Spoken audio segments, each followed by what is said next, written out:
Hi, this is Danny Hauger, and today we're talking about how to use Garageband in junior high or for your personal use. And I'm going to be narrating a 5-part series for you, my students, and my digital students about how to use Garageband to create original music. And I'm here with one of the most 8th grade students that exist.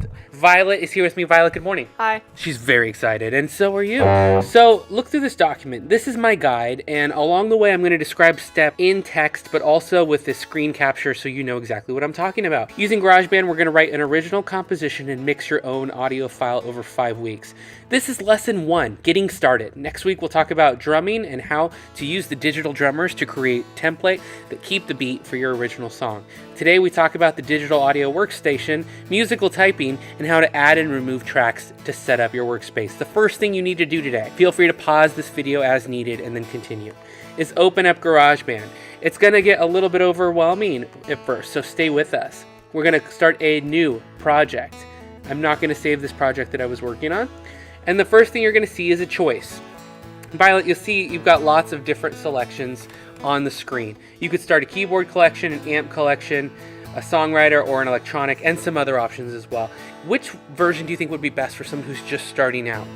Maybe a keyboard collection, because it might be a little overwhelming for like if you have everything at first. All right, and since we are doing drumming in week 2, let's look at keyboards today and just kind of look at how the program works and how the workstation is set up. So what I want you to do is click keyboard collection and click choose. That's going to open a brand new session for you, and today we're going to go over how to use the musical keyboard, how to set up your workstation, and save your project. That's a really great idea, and that'll be, I think, the simplest way to start.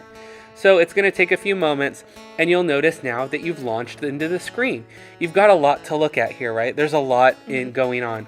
The first thing I suggest is maximizing your workstation by clicking on the top left the plus button or the green button on your screen and give yourself a full screen to work with. Now you've got more area to work. What else do you see? What are the first impressions as you look at the screen? I see a bunch of little circles, which I think are like little volume buttons, and like also other things you can like amplify what you work on. Right. So Violet was first drawn to the control scheme, which is similar to like an amp head, where you control the individual settings, the effects, the dynamics, and the tone of different instruments. And what do you see up here kind of in the middle of the screen? A bunch of different like settings of keyboards and pianos. Perfect. And we're going to use lots of those. And you can choose as we go along which you want to use and which you don't. To delete a track, let's say you didn't want the classic electric piano, all you need to do is click on it with your mouse and hit the delete key on your keyboard.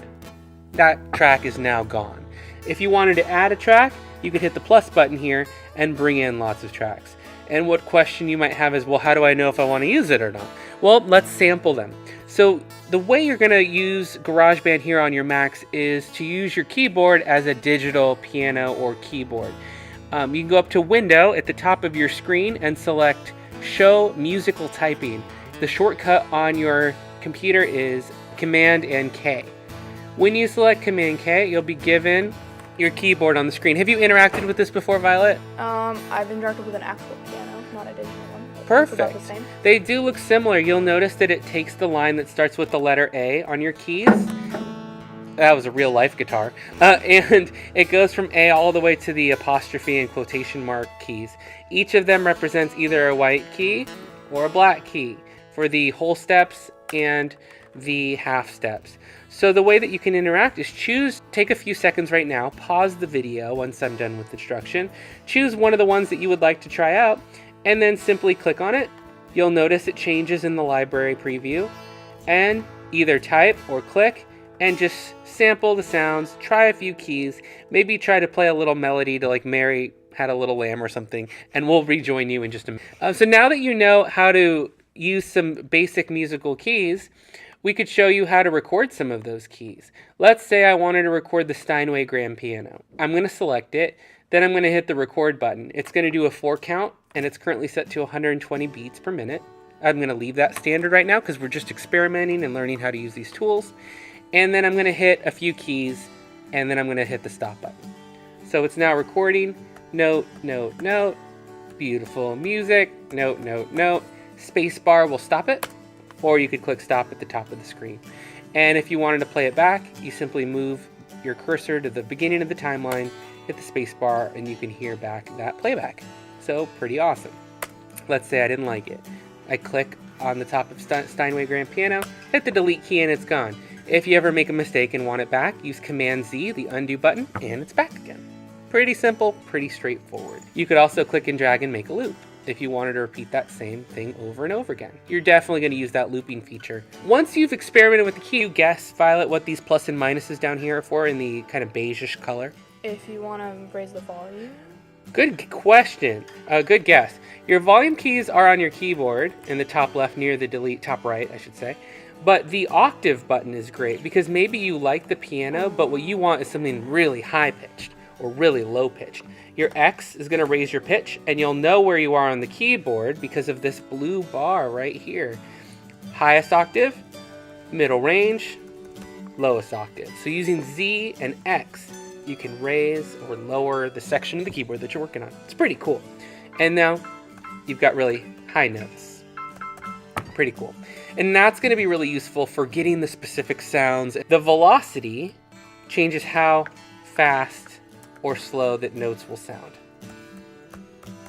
Okay, so you can play around with that as you like, as well as sometimes you really want chords or notes to last for a long time and not just go away really quick like this. So you could hit the tab key and hold it. You'll see the green lighting up on the screen, and that will sustain your chord longer. And you'll hear that it's just staying around and it lasts. So those are some quick notes on how to use musical typing. What else do you think is, anything else stand out to you, or do you have questions at this point? What are the blue and purple keys above the piano? Awesome. The blue and purple keys. What you can do with the blues is bend the notes. So when you get to some synthesizers like this 80s sync lead, we've got long notes that are lasting a long time. We can bend them up or bend them down with the ones and the twos. And that's just cool to kind of play around with, especially when you're doing solos and things. Mm-hmm. Anything else stand out to you or you're wondering about? No, not really. Okay, Seems so pretty simple. This is a good chance to practice. I'm going to pause the video here. You can pause it as well. Take a minute or two, just play around with some notes. Maybe try recording a few tracks on some of the different keys that are on the screen. Blend them together and see how they sound. Try recording a few things, then delete them all when you're done, and we'll continue the video. So now, after you've experimented with some different tones and keyboards, you'll notice in the library section of the screen, there's many more options, like guitar and orchestral sounds and mallets and all kinds. If you wanted to drag something in, just click and drag. And now you should have a marimba there. And all the same musical typing applies, the same keys, the same notes, which is really nice when you go to arrange your song because it's easy to know if you've played those notes before. You'll write some notes to yourself on which chords you're using. And so try taking now a few minutes, in fact, and enjoy like browsing around and just trying out. This is totally exploring right now. Try out some instruments that you think you might want to use in your song. Once you're done with that, I'm going to post some notes that are popular melodies so you can try playing some songs on the keyboard today. Like Mary Had a Little Lamb, I will type and show you the letters and overlay them on the screen. Try playing a few songs in different instruments and see how they sound. Next week when we get together, we're going to start building your drummer and let you know how to build your rhythm and template for the song. Violet, anything else for today? Nope, that's it. You did a pretty rocking job. Nice work. Yeah. All right. Well, this is Mr. Hauger. So we see you on the next edition. Tune in for week 2, where we build your beat and begin placing the backbone and fundamentals of your song. Thanks for watching. Danny Hauger here, welcoming you back to our part 2 series in our Garageband lessons on Teachers Pay Teachers, and without the instructions on YouTube. Thanks for liking and subscribing. Let's begin. Last time, we got some basic overview of the workspace. You got to explore some musical typing with some popular songs that you'd recognize, and hopefully you've written a couple of melodies as well, just to practice with and get you excited about using our Garageband series. Today, we're going to drop that beat. We're going to explore the digital drummers and how to open different kinds of sessions and how to find the perfect drummer setting and sound for your particular need for the song that you're creating in your course. So let's open up GarageBand and let's get started. I recommend starting out in a songwriter or an electronic session just because they're simpler. And when you load up the session, you'll see something like this. All of your tracks vertically oriented, and you've got all of your drum kits then preloaded. Once you click on the drum kit, it will preload about 16 bars, which you can play by hitting the spacebar or stop by hitting the spacebar or the play button above. And that is an indicator of what's playing currently. Now, of course, one size isn't going to fit all. You're not going to just instantly love the drummer, and there's a lot of settings that you need to correct. So first of all, you need to decide, hopefully by now, whether you wanted to produce a fast song or a slow song, and that's the BPM, the beats per minute. And you can make it faster by clicking, holding, and dragging up. And now you can see how much faster it's moving. Or by clicking and dragging and slowing it down for like a ballad or a slow song. It's up to you. I'd imagine most of the students are going to pick fast, and that's fine. So you can see it now going much slower. And so now to explore, you can even adjust the BPM while the track is playing. Up to 140, faster to 160, and down to 116. All right. And this is with Kyle. Now what you're going to notice is you have a lot of selections. First of all, if you like the sound of that drum kit that's preloaded, that's great. That's the Detroit Garage on my settings. You can change the drum set itself by clicking on any of them, and you'll notice it's been confirmed when you see the image. So Liverpool drums sound a bit different.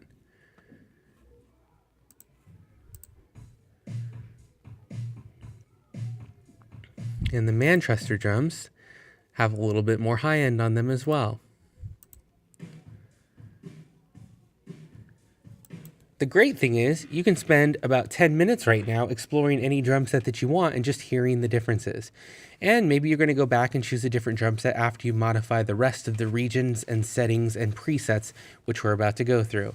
If that were not enough, and actually it's not, because you've listened to 1,000 songs in your lifetime and they all have a different signature sound, the drummer makes a big difference on the track as well.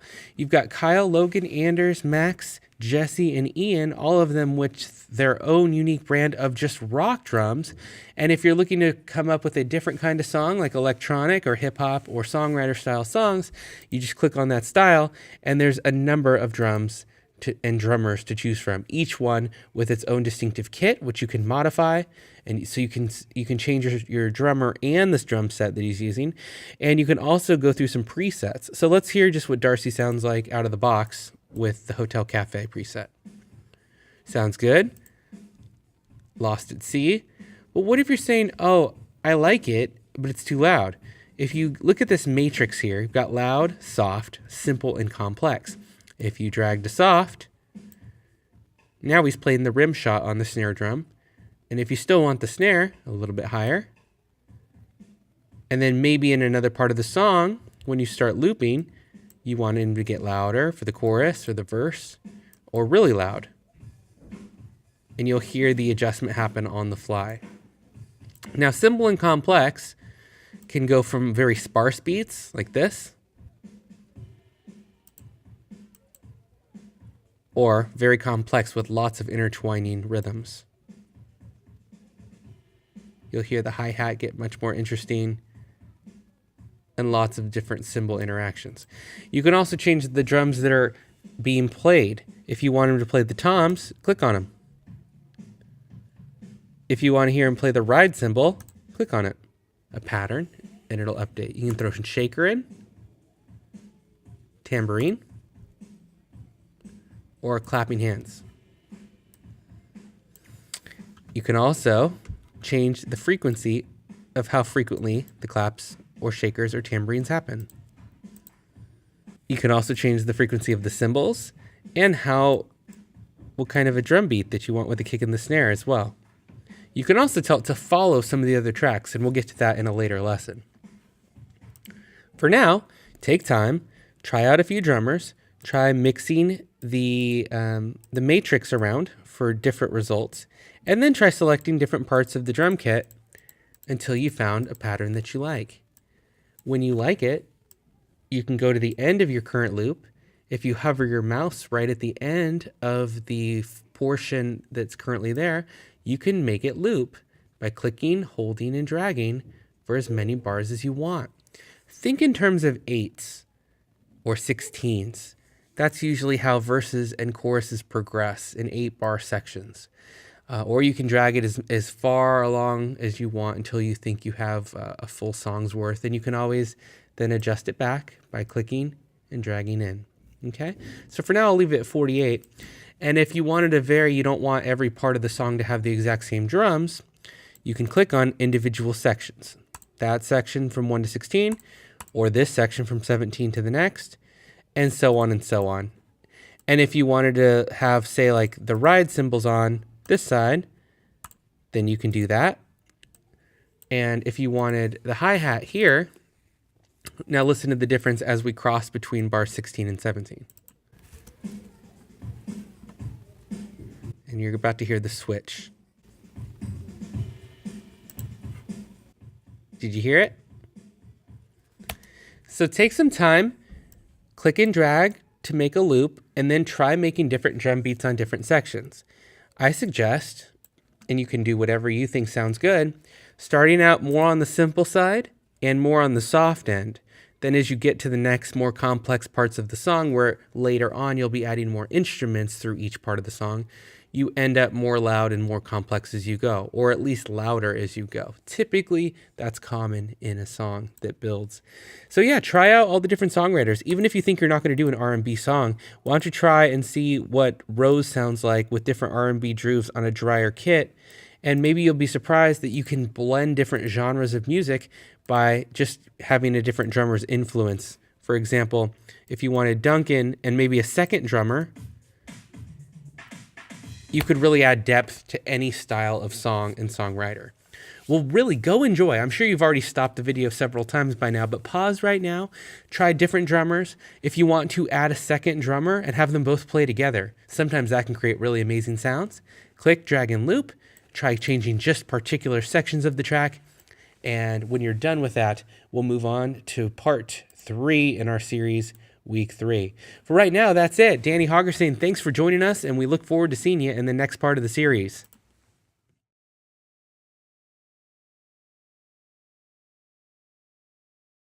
Welcome to part 3 of the Garageband learning lessons from Mr. Hauger, and thank you for joining us. So in our last 2 lessons, we built a drum beat, and we built some chords. We're going to put it all together today and talk about instrumentation, and I'm here with Felicity, hi. And she is going to be driving today, so pray for all of us. All right, Felicity, take the mouse. Okay. So what you see so far in the window is that we have a drum track that I dragged all the way up to 102.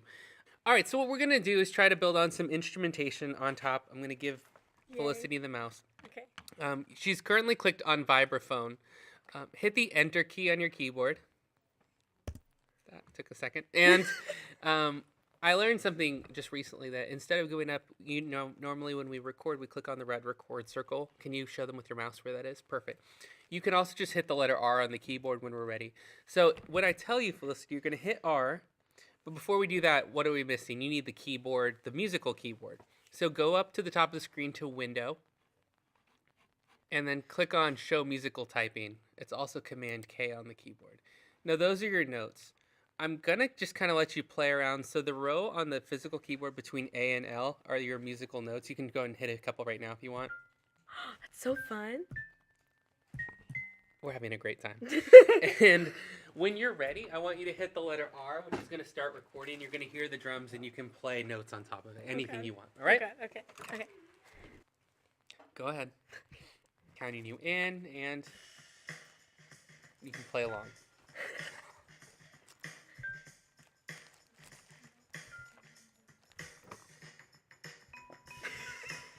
I had a second student come in. I don't know if you could tell that by the amount of J's that just got typed on the screen. All right, hit the space bar. Let's play back what we did. So to do that, you're going to hit the return key, the enter key again, and then we're just going to hit space, and let's listen to what we did. Let's also connect the audio cable to the computer so we get a little more output. This one? All right, hit the space bar. Now we want to listen to what we recorded, so I'm going to have you hit the enter key, and we're going to listen back to it by hitting space. Let's see how we did.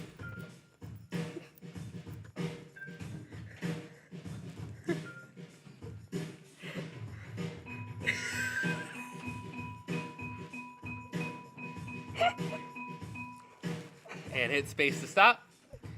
That's almost in the category of so bad it's good. However, I don't think it's what you want to build off of for the next 2 or 3 lessons. So if you ever want to delete something you recorded, you can see it. You just recorded that file session.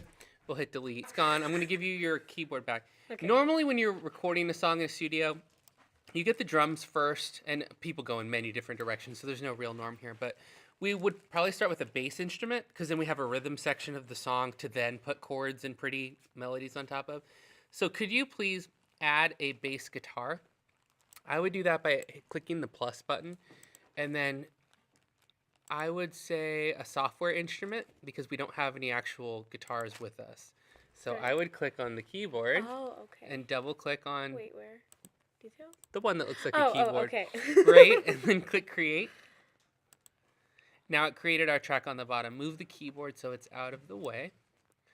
And then you see it created that classic electronic piano. In the window on the very left, you can go to bass. It's on the top. It's alphabetical. That's okay. And you have a few choices there. Do you want to try to drag one of those in and see if we can use musical typing to create a bass line? You can pick any one you want and just drag it over to the electric piano and put it on top of it. Jessica, which one should we do? You choose. I don't like making decisions. Jessica just likes typing the J key for her name. So go ahead. We'll do this one. Okay. Now, all you had to do was click it. You're good. Oh, okay. Now, there's a picked bass. So that means a bass guitar with a picked sound, like someone's using a pick. Now, hit your keyboard a few times just to hear what it sounds like. And remember, you can use the physical keyboard instead of clicking on the mouse. Right. You could do... Oh my god! And there's the signature J sound of Jessica. That's going to sound good. So hit the enter key so we cue up the drums at the beginning of the track. Do you want to kind of like practice the notes? Maybe arrange it into like something that you like. Just kind of play around until you think you found something that... So let's see if that actually works. Okay. So hit the R key and it'll count you in and then try to record what you just played. Okay. 2, 3, 4, go.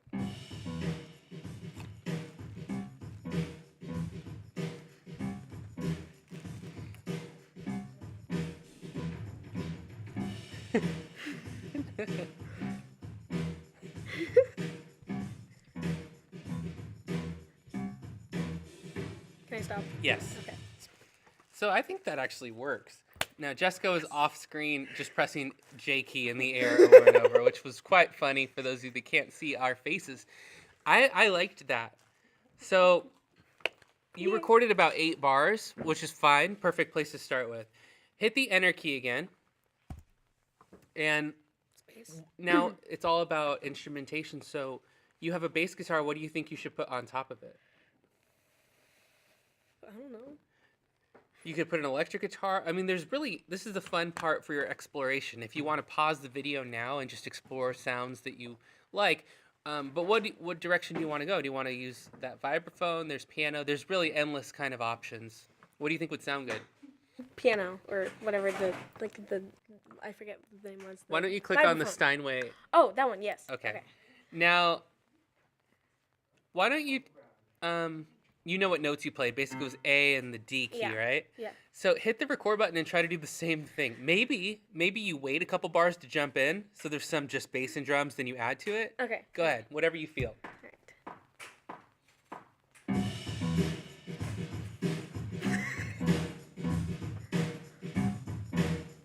So maybe after this round, hop in, go for it.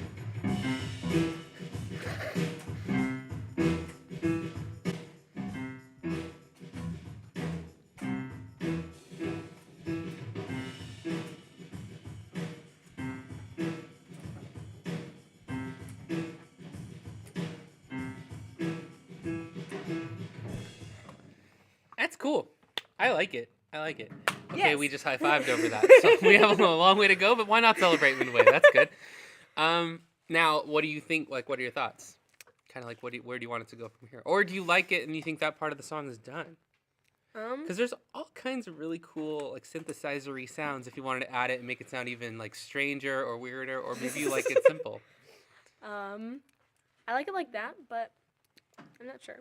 All right, then that means it's a good place for us to pause. I'm going to come back in a few minutes and discuss some ways to change up some ideas, but thank you, Felicity, for giving us a good grounding on where we're going so far. You're We're welcome. back with part 2 of part 3. So 3B here. I'm just going to clean up and tidy up a little bit. Felicity did an amazing job and may have created one of the most memorable earbuds that you'll ever see. Sometimes that memory, that earworm nature of it, makes it just amazing. So I just want to tidy up the area and show you a couple more things about how to begin exploring instrumentation and getting your rhythm down for the track, which she did a great job. I'm going to delete anything I'm not using. So normally this natural strum it could be useful, but I don't have an actual guitar plugged in, and I'm not going to be using the instrument. So I'm just going to hit the delete key. I like having all my workstation visible. So you could keep these tracks here and use them to overwrite, like maybe if you decide you need a keyboard later and you just want to use it as a transform, but I prefer to use the plus button. So I'm going to kill that. I'm going to kill the American Stat Crunch, and I'm just looking so I can see all my tracks in one view. Delete the Manchester kit. There's some data in there. I'm going to keep that. So I just want to make everything a little more visible. Now I can see my whole window. I'm also going to get rid of musical typing. So I did that with Command K. Now I can look at all my waveforms. I can make any changes. Let's say I wanted a little more simplicity for those first 4 beats or so. I'm going to go to Edit. I'm going to use the Split Regions at Playhead or Command T. Now I've created 2 different regions of the drummer, and my computer's lagging just a little bit for too many apps open at the same time running with the screen recorder. But in a moment, it should, there we go, that's what I was looking for. It should create a new region of the drummer for me. And I'm just going to adjust by double clicking. And I pulled up E in here. It's a little loud. I want it to start out soft so I can build to somewhere more complex later. And I'm just going to put it right there. I'm going to try that. I'm even going to simplify the drum beat by selecting a simpler hi-hat by dragging the 2 to a 1. And I'm going to make the kick snare easier too. So everything real simple. Real simple to start. That way you can build something.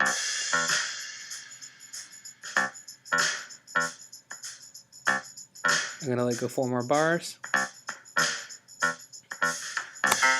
And right from there, she adds more instrumentation, right? So that's the part where I would like to split the regions of the drummer. Click on the drummer, which I just did. Split. And now here, you can see I have 2 distinct regions. And in drum 2, we're going to get louder, more complex, and you're going to hear a transition. And in between the 2, I'm going to increase the fill. Now you're going to hear a little more alteration to get from part 1 to part 2. Let's listen. 3, 4. Very simple, very straightforward. Get rid of the tambourine. Part 2.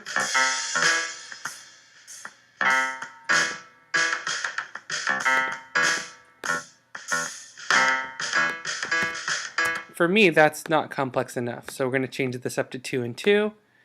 Get a little louder, hear more of a transition. Let's hear that bit. And really, you just want to explore ways to make different parts of your song sound different. Very simple open. I don't want the tambourine, but I want it in the next part. Notice I click the second region, adjust just that region. Now it's looping. I didn't want it to do that. Yeah. More variation, more feel, more energy. That's what I gradually do. And sometimes I'll pull it back for part 3. I like that.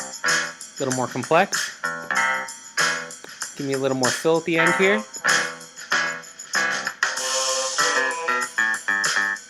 You'll notice I added some more instrumentation too. And that's what you should do. Just start playing around, adding more parts, changing the drums, and having a good time building your song. All right, let's move on to part 4.